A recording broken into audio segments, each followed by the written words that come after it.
बहुत समय पहले बुंदेलखंड की सूखी पहाड़ियों के बीच एक छोटा सा गांव था।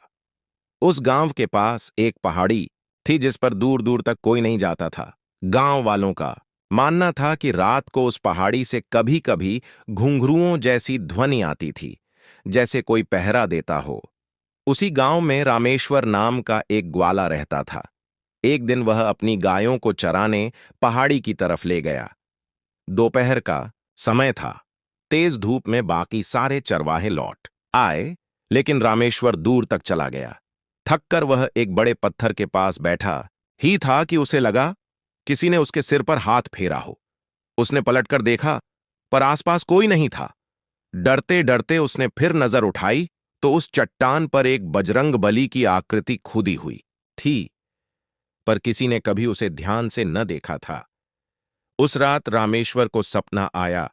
भगवान हनुमान ने कहा, यह स्थान मेरा है। मुझे किसी ने भुला दिया, पर मेरा वास यहीं है।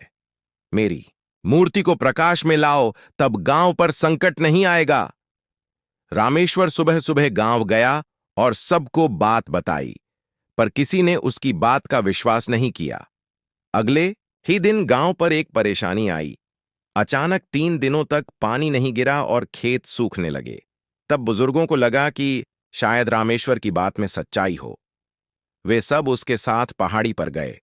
वहां पहुंचने पर उन्होंने देखा कि जहां रामेश्वर ने बताया था, वहां पत्थर की दरार से हल्की सी केसरियां चमक निकल रही थी। सबने उस जगह की मिट्टी हटाई और पत्थरों को साफ किया। तभी वहां से एक प्राकृतिक रूप से बनी हनुमान जी की आकृति उभर आई। गांव वालों ने इसे चमत्कार माना और वहीं छोटा सा मंदिर बनाकर दीपक जलाया। कहते हैं कि उस दिन के बाद से गांव में कभी बड़ा सूखा नहीं पड़ा। पहाड़ी के पास से गुजरने वालों को अजीब सुरक्षा का एहसास होता और रात में हल्की घंटियों जैसी ध्वनि कई लोगों ने सुनी। धीरे धीरे यह स्थान काकरेटा हनुमान मंदिर कहलाने लगा।